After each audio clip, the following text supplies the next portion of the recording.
1967ஆம் ஆண்டு சிவாஜி அவர்களுக்கான ஆண்டு அப்படின்னு தான் சொல்லணும். கந்தன் கருணை, தங்கை, திருவருட்செல்வர், நெஞ்சிருக்கும் வரை, பாலாடை, இருமலர்கள், ஊட்டி வரை உறவு அப்படின்னு 7 திரைப்படங்கள் வெளியாகின. புராண படங்கள் அப்படின்னாலே தமிழ் சினிமாவில் இயக்குனர் ஏபி நாகராஜன் அவர்களுடைய பெயர் தான் நினைவுக்கு வரும். புராண படங்களும் பக்தி படங்களும் எடுத்து அருட்செல்வர் ஏபி நாகராஜன் அப்படின்னே அவரை அழைக்க தொடங்கினாங்க. திருவருட்செல்வரில் சிவன் பக்தர்களிடம் புரிந்த திருவிளையாடல்களை 4 நாயன்மார்களின் கதைகளின் வழியாக எடுத்துரைத்தாரு. ஏபி நாகராஜன் இயக்கத்துல கந்தன் கருணையும் திருவருட்செல்வர் திரைப்படமும் ஒரே ஆண்டுல வெளியாகி மிகப்பெரிய வெற்றியை சந்தித்தன. ரெண்டுமே மிகப்பெரிய பொருட்செலவில் எடுக்கப்பட்ட கலர் திரைப்படம். இதுல கந்தன் கருணையில் KR விஜயாவும் நடிச்சிருந்தாங்க. திருவருட்செல்வர் படத்துல பத்மினி அவர்கள் நடிச்சிருந்தாங்க. ரெண்டுத்திலேயுமே சிவாஜி அவர்கள் தன்னுடைய நடிப்பால பட்டைய கிளப்பினாரு. ஆக ஏபி நாகராஜனுக்கு 2 கந்தன் கருணை, திருவருட்செல்வர் இந்த ரெண்டுமே கலர் படம். நடிகர் திலகம் சிவாஜி கணேசன் அவர்களின் வெற்றி திரைப்படங்களின் வரிசையில் திருவருட்செல்வர் திரைப்படம் 1967ஆம் ஆண்டு வெளிவந்த தமிழ் திரைப்படமாகும். பக்தி, இதிகாச படங்களை இயக்கும் திறமை படைத்த ஏபி நாகராஜன் அவர்கள் இந்த படத்தை அருமையாக இயக்கியிருந்தாரு. KS பிரசாத் ஒளிப்பதிவு பண்ணியிருந்தாரு. இசை KV மகாதேவன் அவர்கள். இந்த படத்துல நடிகர் திலகம், பத்மஸ்ரீ சிவாஜி கணேசன், நடிகர் திலகம் சாவித்ரி அவர்கள், நாட்டிய பேரொளி பத்மினி ஆகியோர் முன்னணி கதாபாத்திரத்துல நடிச்சிருந்தாங்க.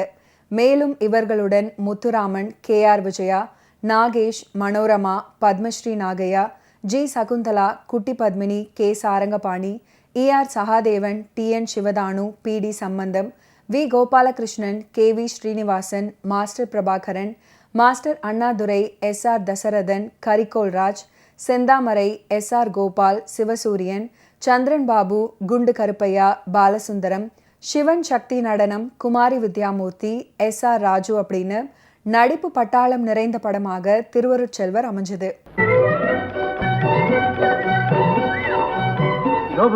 இந்த சிலையத்தான் பாரு, வர்ணிக்க முடியாத அழகு, அற்புதமான வேலைப்பாடு. எல்லா சிலைகளுமே பிரமாதமா இருக்கு. செய்த கலைஞனுக்கு 1000 அள்ளி கொடுக்கலாம்.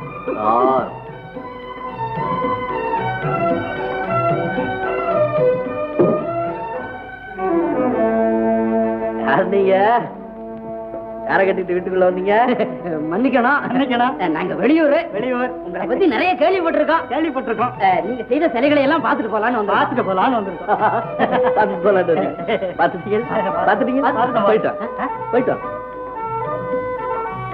வந்து நீங்க இந்த சிலைகளை விலைக்கு கொடுக்கறதா இருந்தா?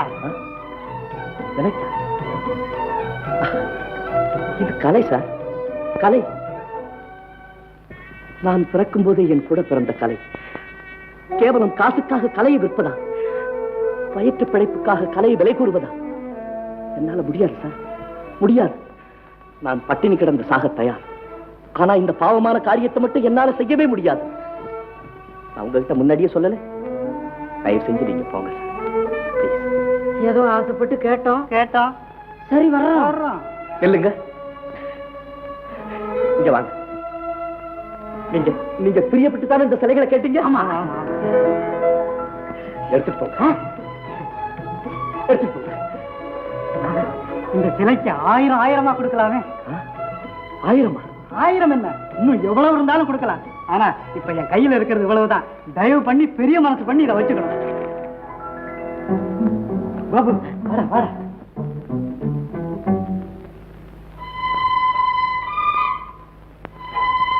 100 ரூபாய்.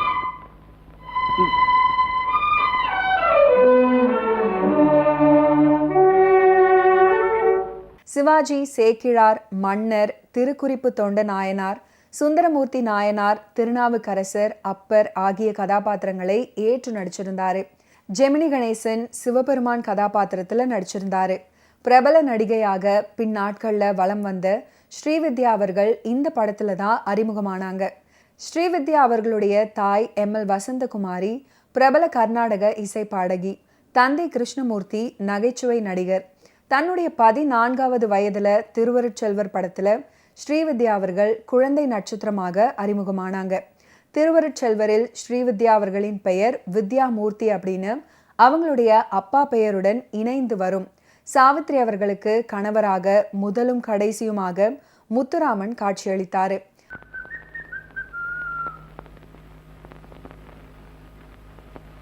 வணக்கம் செட்டியார. என்னையா வணக்கத்துக்கு பதில் வணக்கம் காணோம்? அது கூட காசு கொடுக்கணுமா அவன் கடையில? தம்பி, உங்ககிட்ட பேசுறதுக்கு இப்ப எனக்கு நேரம் இல்ல. நான் வியாபாரத்தை கவனிக்கணும் பாருங்க. என்ன இங்க கூட்டம் இப்ப நவுந்து போகுது, வியாபாரத்தை கவனிக்கிற? நானும் சும்மா வரலையா, வியாபாரம் பண்ணதான் வந்திருக்கேன். என்ன வியாபாரம் பண்ணவா? ஆமா, ஒரு மாசத்துக்கு தேவையான அரிசி பருப்பெல்லாம் மூட்டை கட்டு. தம்பி, ஏற்கனவே 20 ரூபாய் பாக்கி நிக்குதுங்களே. செட்டியார, நான் யாரையும் மோசம் பண்ண மாட்டேன். இந்த பணம் பழைய பாக்கி எடுத்துக்கிட்டு நான் கேட்டதை கொடு. என்ன 100 ரூபாயா? ஆமா, 100 ரூபாய். என் உழைப்புக்கு கிடைச்ச கூலி, நான் சம்பாதிச்ச பணம். தம்பி, இந்த பாருங்க, என் பழைய பாக்கி குடுக்காட்டாலும் பரவாயில்ல. இந்த மாதிரி பித்தலாட்டம் எல்லாம் இங்க வேண்டாம். இது நல்லா இல்ல. நீ என்ன சொல்ற? பின்ன என்ன, நீயே பாரு, இது செல்லாத நோட்டு. என்ன சொன்னீங்க? இது செல்லாத நோட்டு. ஏப்பா, இந்த மோசடிக்கு நான் தானே கிடைச்சேன்? நீங்க அப்படி சொல்லக்கூடாது. நான் மோசக்காரன் இல்ல செட்டியார். என் தாய் மேல சத்தியமா சொல்றேன், நான் மோசக்காரன் இல்லை. யாரோ 2 பெரிய மனுஷன் வந்து என்னுடைய பொம்மையை வாங்கிக்கிட்டு அதுக்கு விலையா கொடுத்த பணம் இது. இது செல்லாத நோட்டா இருக்க முடியாது, இருக்கவே கூடாது. செட்டியார், இது என்னுடைய உழைப்பு, என்னுடைய வியர்வை, என்னுடைய ரத்தம், என்னுடைய உயிரை இந்த பணம் தான். செட்டியார், தயவு செஞ்சு இன்னொரு தடவை நல்லா பாருங்க. ஐயோ, என் தாயின் நம்பிக்கை, என் பார்வின் கோரிக்கை, என் லட்சியம் எல்லாமே இந்த பணத்தில் தான் அடங்கி இருக்கிறது. இது செல்லாதென்றால் எல்லாமே பாழ்தான். நான் வேணும் நான் சொல்றேன், 4 பேர்த்த கேட்டு பாரு. ஐயா, இந்த ரோட்டு செல்லுமா? பாவம், எங்கப்பா ஏமாந்த? நீங்களெல்லாம் நன்றாக வாழ்ந்து கொண்டிருக்கும் இந்த உலகத்தில் தான் நான் ஏமாந்தேன். திருவருட்செல்வர் இந்த படத்துல திருநாவுக்கரசர் என்கிற வேடத்தில் 80 வயது முதியவராக அசத்தலான நடிப்பை கொடுத்திருப்பாரு. அப்பர் வேடத்தில் சிவாஜி கணேசன் அவர்களுடைய நடிப்பு காஞ்சி காமகோடி பீடத்தின் காஞ்சி பரமாச்சாரியால் ரசிக்கப்பட்டது. இந்த படத்துக்கு கண்ணதாசன் அவர்கள் பாடல்களை எழுதினாரு. மன்னவன் வந்தானடி பாடலை பாடிய பி. சுசீலா அவர்கள் ஸ்டூடியோவில் சிவாஜி அவர்கள் இருந்ததால இந்த பாடலை பாட ஆரம்பத்துல பதட்டமாக இருந்ததாக பின் நாட்கள்ல நினைவு கூர்ந்தாங்க. இதை கவனித்த நடிகர் சிவாஜி அவர்கள் ஸ்டூடியோவை விட்டு வெளியே வர சுசீலா அவர்கள் பாடலை பதிவு பண்ணாங்க அப்படின்றது குறிப்பிடத்தக்கது. முதல் கதையில் சிவாஜி அவர்கள் ஓர் அரசர். நடனமங்கை பத்மினி அவர்களின் அழகில் மயங்கி அவரை அடைய பத்மினியின் வீட்டிற்கே போவாரு. பத்மினி அவருக்கு அறிவுரை சொல்லி ஆன்மீக பாதையில் திருப்பி விடுவாங்க. இன்னொன்றில் சலவை தொழிலாளி திருக்குறிப்பு தொண்டராக நடிச்சிருப்பாரு. தில்லைவாழ் பார்ப்பனர்கள் மத்தியில் பெரிய புராணத்தை சமர்ப்பிக்கும் சேக்கிழராக பவ்யமான நடிப்புல அசத்தி இருப்பாரு. அனைத்திற்கும் சிகரம் வைத்தது அப்பர் கதாபாத்திரம்.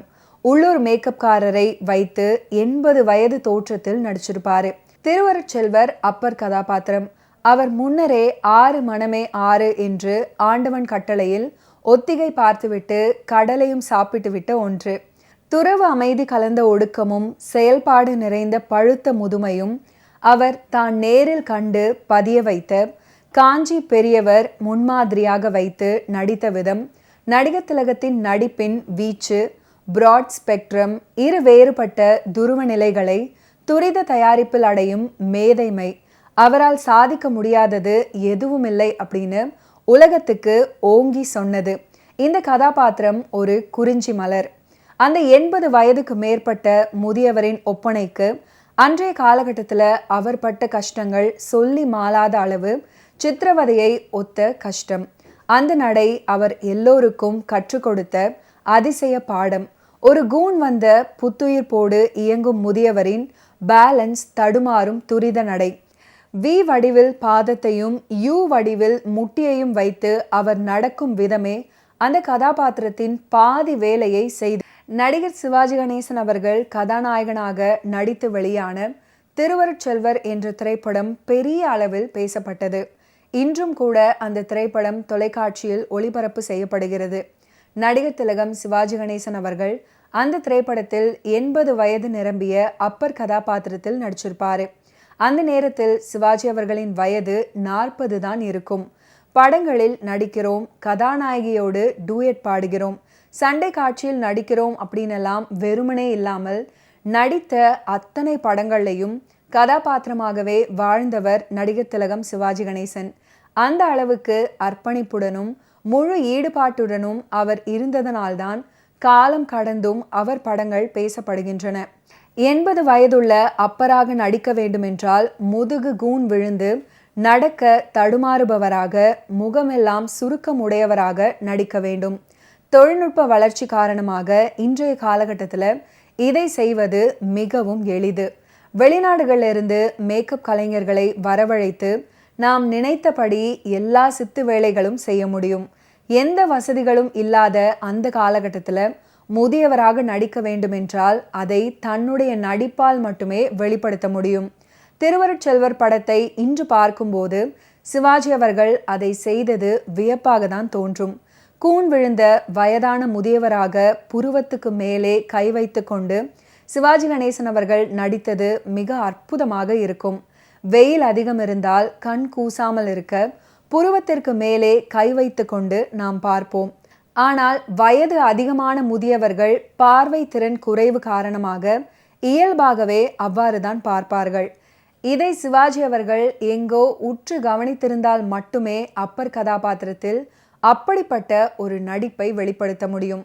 அதற்கான இன்ஸ்பிரேஷன் சிவாஜி அவர்களுக்கு எங்கிருந்து வந்தது? நடிகர் சிவாஜி அவர்களிடம் பேட்டி எடுக்கையில் இது பற்றி கேட்டிருக்காங்க. அதற்கு சிவாஜி அவர்கள் காஞ்சி பெரியவர் என அழைக்கப்படுகிற சந்திரசேகர சரஸ்வதி அவர்கள் தான் இந்த கதாபாத்திரத்துக்கு இன்ஸ்பிரேஷன் அப்படின்னு சொல்லியிருக்காரு. ஒரு முறை அவரை சந்திக்க சங்கர மடத்திற்கு சிவாஜி அவர்கள் போயிருக்காரு. சிவாஜி அவர்கள் உள் நுழைகையில் காஞ்சி பெரியவர் சுருங்கிய கண்களுடன் புருவத்திற்கு மேலே கை வைத்து கொண்டு சிவாஜி அவர்களை பார்த்திருக்காரு. அந்த காட்சி சிவாஜி அவர்களின் மனதிற்குள் ஆழமாக பதிந்துவிட்டது. அதுக்கப்புறம் அப்பர் கதாபாத்திரத்தில் நடிக்க வேண்டும் என்ற நிலை வந்தபோது அதை பயன்படுத்தி கொண்டார்.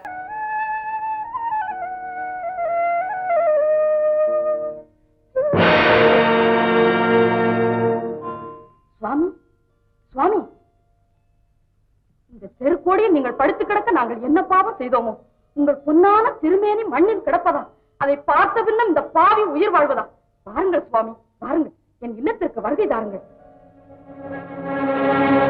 தேவதேவியின் தாயா இப்படி பேசுவது?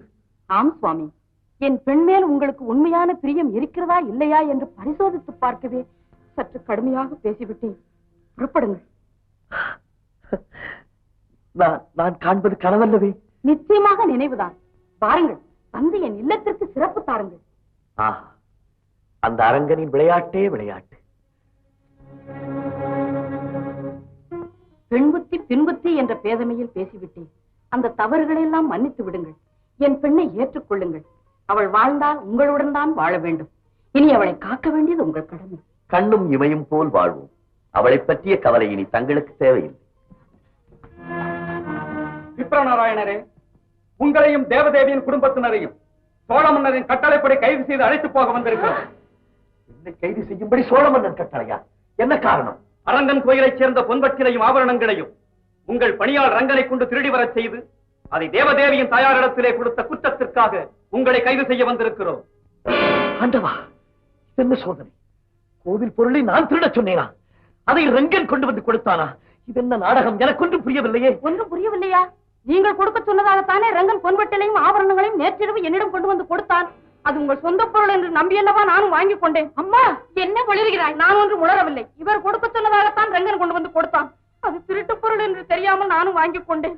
எங்கே இந்த ரங்கன்? ரங்கனையும் அவன் கொடுத்த விவரத்தை சொன்ன இந்த வீட்டு பணிப்பெண்ணையும் ஏற்கனவே கைது செய்து வைத்திருக்கிறோம். இல்லை, என்னால் இந்த சம்பவத்தை நம்பவே முடியவில்லை. என் சுவாமியின் விவேகத்திற்கு களங்கம் கற்பிக்க வேண்டும் என்று யாரோ செய்த சதி இது. உங்கள் நியாயத்தை எல்லாம் சபையில் வந்து கூறுங்கள். நீங்கள் அனைவரும் உடனடியாக எங்களுடன் புறப்படுங்கள். சுவாமி, என் வீடு தேடி வந்ததற்கு தங்களுக்கு கிடைத்த பரிசா இது? தேவி, நம்மை தம்பதிகளாக பார்ப்பதை விட தவறு செய்த குற்றவாளிகளாக காண விரும்புகிறான் அரங்கன். ஓகே வியூவர்ஸ், இன்னைக்கு நிகழ்ச்சியில் நடிகர் திலகம் சிவாஜி கணேசன் அவர்களுடைய ஃபிலிம் கெரியரில் நடந்த பல இன்ட்ரெஸ்டிங்கான விஷயங்களை நீங்கள் பார்த்து தெரிஞ்சிருப்பீங்க. மீண்டும் அடுத்தடுத்த எபிசோட்ஸில் சந்திப்போம். நன்றி, வணக்கம்.